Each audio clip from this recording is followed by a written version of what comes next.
everyone কেতিয়াবা আমাৰ ঘৰখনৰ জ্যেষ্ঠসকলকো তেওঁলোকৰ স্পেচিয়েল দিনবিলাকত অকণমান ফূৰ্তি কৰিবলৈ দিব লাগে নহয় জানো সেইকাৰণে অকণমান আৰু এনেকৈ মা দেউতাক অকণমান মানে ফূৰ্তি কৰালোঁ আৰু তেওঁলোকৰ স্পেচিয়েল দিনটোত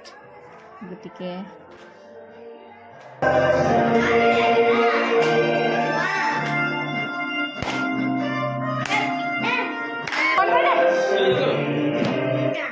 আৰু এই কেক কটা পৰ্ববোৰ আধুনিকতাৰ হয় হ'লেও কিছুমান আধুনিকতাই যদি মানুহৰ মনত যদি সুখ দিয়ে আনন্দ দিয়ে সেই আধুনিকতা গ্ৰহণ কৰাতনো কি আপত্তি নহয় জানো এই দেখিছে কিমান ধুনীয়াকৈ খুৱাই দিছে এইফালে এনিভাৰ্চেৰী পাৰ্টি চলি আছে আমাৰ পুৰা কি হ'ল ক'ত গৈছেগৈ আপুনি এবাৰ কেইবছৰ হৈছে পাপাহঁতৰ 35 বছৰীয়া 35 বছৰীয়া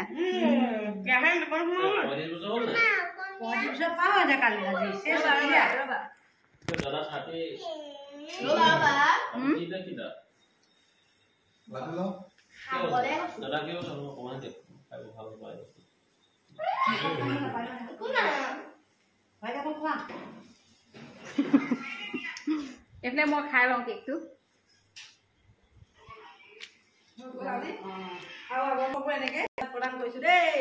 আশীৰ্বাদ প্ৰদান কৰিছোঁ আৰু 35টা বছৰ একেলগে থকাটো বৰ মুখৰ কথা নহয় জানো আজিকালি যিহে পৰিস্থিতি মানুহে ইমানটা বছৰ যে একেলগে থকাটো সম্ভৱেই নহয় তাৰপিছতে আমাৰ ওচৰতে থকা ভণ্টিহঁতক মাতিলোঁ আৰু এয়া স্পেচিয়েল বুলি তেনেকৈ ইমান হেৰি নাই আৰু মাংস চাংস আনিলে ভাতটো খালোঁ আৰু গতিকে এনেকৈ আৰু অকণমান